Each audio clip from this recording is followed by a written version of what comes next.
In this demo, I'm going to show you how to save Easy File Drop form data to a Google Sheet.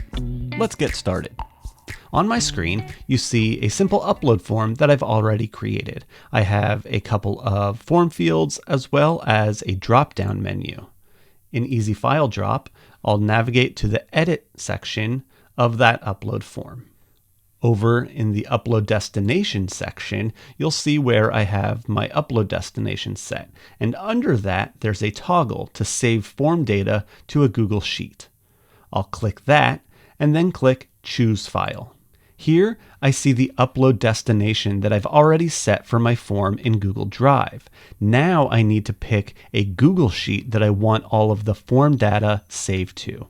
I haven't created that sheet yet, so I'll click the three dots menu and say Open Google Drive.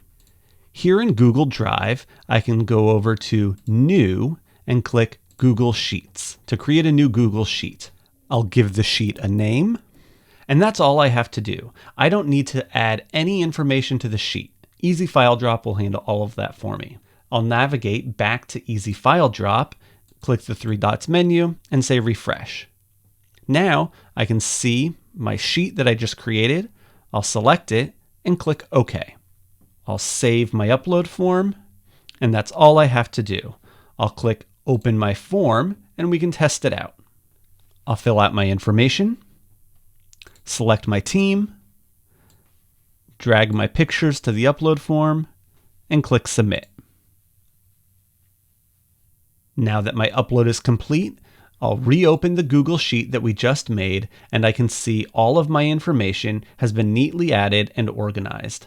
It's not the prettiest view, but now that Easy File Drop has added all of the information, I'll take a minute to format it. That's looking much better and easier to read. You can see how powerful this feature is to be able to have all of your upload form data automatically added to a Google Sheet. Thanks for watching. Be sure to check out our other demos to help you get started with Easy File Drop.